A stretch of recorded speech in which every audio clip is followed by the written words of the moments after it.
اعوذ باللہ من الشیطان الرجیم بسم اللہ الرحمن الرحیم۔ ہم پناہ مانگتے ہیں اللہ کے دھتکارے ہوئے شیطان سے۔ شروع اللہ کے نام کے ساتھ جو بہت مہربان نہایت رحم کرنے والا ہے۔ الرحمن۔ الرحمن کا لفظ فعلان کے وزن پہ ہے۔ سادہ الفاظ میں اس بات کا مطلب یہ ہے کہ عربی میں الفاظ کے وزن ہوتے ہیں۔ جیسے انگریزی میں ہم اگر کسی ورب کے آخر میں ای ڈی لگا دیں تو اس میں ماضی میں کر چکنے کا معنی شامل ہو جاتا ہے۔ ایسے ہی عربی میں ہم الفاظ کا وزن دیکھتے ہیں۔ یہ وزن ماضی کا ہے، حال کا ہے، فاعل کا ہے یا مفعول کا۔ ایسے ہی ہر لفظ اپنے وزن کے مطابق مطلب دیتا ہے۔ جیسے ایک لفظ ہے قتل، اگر اس کو فاعل کے وزن پہ لائیں تو بنے گا قاتل، اگر مفعول کے وزن پہ لائیں تو بنے گا مقتول۔ دونوں صورتوں میں معنی بدل گیا۔ اب آپ نے جب بھی وزن کے بارے میں پڑھنا ہے تو یاد رکھنا ہے کہ وزن جاننا ضروری ہے لفظ کو سمجھنے کے لیے۔ یہ واحد تکنیکی بات تھی جو ہم اس کورس میں کر رہے ہیں۔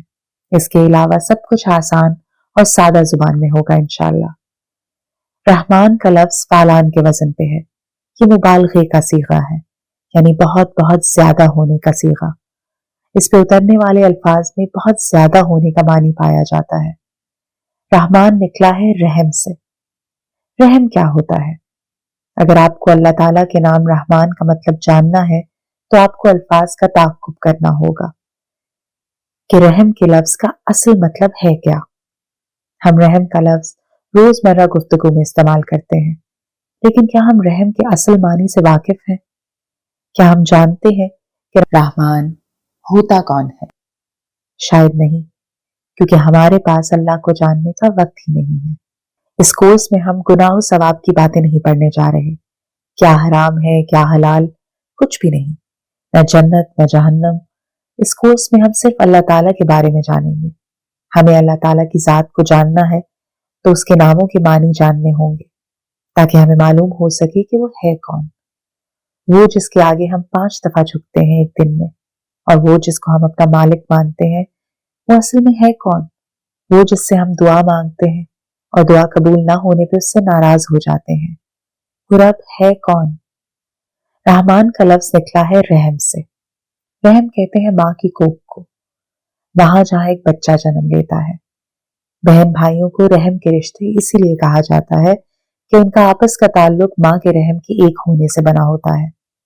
اسی طرح رحم کہتے ہیں خونی رشتوں کو۔ یہ معافی دے دیں اور ہمدردی دکھانے کو بھی کہتے ہیں۔ کسی کو چھوڑ دینا، سخت غصہ ہونے کے باوجود اس کو جانے دینا، معاف کر دینا۔ رحم اچھی قسمت اور نعمتوں کو بھی کہتے ہیں۔ کسی پہ رحم کرنا یعنی اس کو بہت اچھی نعمتیں عطا کرنا۔ رحمان مبالغے کا صیغہ ہے، یعنی وہ ذات جس میں بہت بہت رحم پایا جائے، بہت معافی اور بہت نعمتیں عطا کرنے کی خوبی پائی جائے۔ رحمان وہ نام ہے جو ہمیشہ اللہ تعالیٰ کے لیے ہی آتا ہے۔ الرحمن، وہ جو بہت بہت مہربان، بہت بہت رحم کرنے والا ہے۔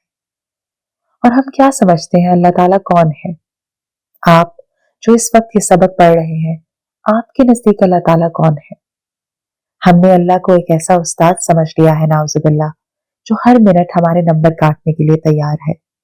بس اسے حرام حلال کی پرواہ ہے۔ وہ بس یہی دیکھتا ہے کہ ہم نے گناہ کیا اور وہ ہماری ساری نیکیوں پہ کانٹا پھیر دیتا ہے۔ ہم نے اللہ تعالیٰ کو اپنے جیسا سمجھا ہوا ہے، ذرا سی بات پہ سب کچھ ملیا میٹ کر دینے والا۔ ہم کتنے آرام سے کہہ دیتے ہیں کہ اللہ ہم سے ناراض ہے، کیونکہ ہمیں یقین ہوتا ہے کہ اللہ ایک غصہ کرنے والا، ہر وقت ہمارے گناہوں پہ نظر رکھنے والا جج ہے۔ ہم اللہ میں خود کو دیکھتے ہیں۔ ایسے انسان ہوتے ہیں، اللہ تعالیٰ ایسا نہیں ہوتا۔ اللہ تعالیٰ کون ہے؟ اللہ تعالیٰ میرا اور آپ کا رب ہے، وہ جس کے اندر بہت بہت رحم ہے۔ اسی رحم اور محبت کی وجہ سے اس نے آپ کو جب دنیا میں بھیجا تو اس نے آپ کو 2 انسانوں کے حوالے کر کے ان کا نام ماں باپ رکھا۔